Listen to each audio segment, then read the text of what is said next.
കനത്ത മഴയെ തുടർന്ന് അവധി പ്രഖ്യാപിക്കണമെന്ന ആവശ്യം കുട്ടികൾ കളക്ടറുടെ മുന്നിലെത്തിച്ചു.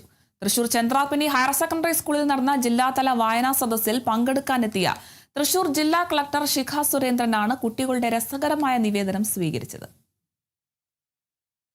നിവേദന ഡിസൈനൊക്കെ ചെയ്തിട്ടുണ്ട്, എഴുതി തന്നിട്ടുണ്ട്. അപ്പോൾ മഴയൊന്ന് പെയ്തോട്ടെ. ഇപ്പോൾ മഴ ഇവിടെ പെയ്യുന്നുണ്ട് ആക്ച്വലി, പക്ഷെ ഇങ്ങനൊരു മഴയല്ല, കനത്ത മഴ തുടർച്ചയായിട്ട് നമ്മൾ പെയ്യുമ്പോഴാണ് അവധി തരാം. ഉദ്ഘാടന പ്രസംഗം ആരംഭിക്കുന്നതിനു മുമ്പ് കുട്ടികൾ നൽകിയ നിവേദനം കളക്ടർ സഭയിൽ വായിച്ചു കേൾപ്പിച്ചു. നല്ല മഴയാണ്, അവധി പ്രഖ്യാപിക്കണമെന്ന കുട്ടികളുടെ ആവശ്യം കേട്ടതോടെ സദസ്സിലുണ്ടായിരുന്ന വിദ്യാർത്ഥികൾ വലിയ കയ്യടികളോടെയാണ് പ്രതികരിച്ചത്. ഇതിനു മറുപടിയായി കാലാവസ്ഥാ സാഹചര്യങ്ങൾ വിലയിരുത്തിയാണ് അവധി സംബന്ധിച്ച തീരുമാനങ്ങൾ സ്വീകരിക്കുന്നതെന്നും റെഡ് അലർട്ട് പ്രഖ്യാപിക്കുന്ന സാഹചര്യമുണ്ടെങ്കിൽ അവധി നൽകുന്നതിനെക്കുറിച്ച് പരിഗണിക്കുമെന്നും കളക്ടർ പറഞ്ഞു.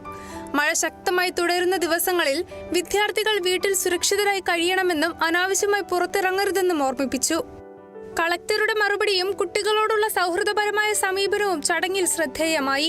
പ്രസംഗത്തിനിടെ കുട്ടികളുടെ സുരക്ഷയുടെ പ്രാധാന്യവും മഴക്കാലത്ത് എല്ലാവരും ജാഗ്രത പാലിക്കേണ്ടതിന്റെ ആവശ്യകതയും കളക്ടർ പ്രത്യേകം എടുത്തു പറഞ്ഞു.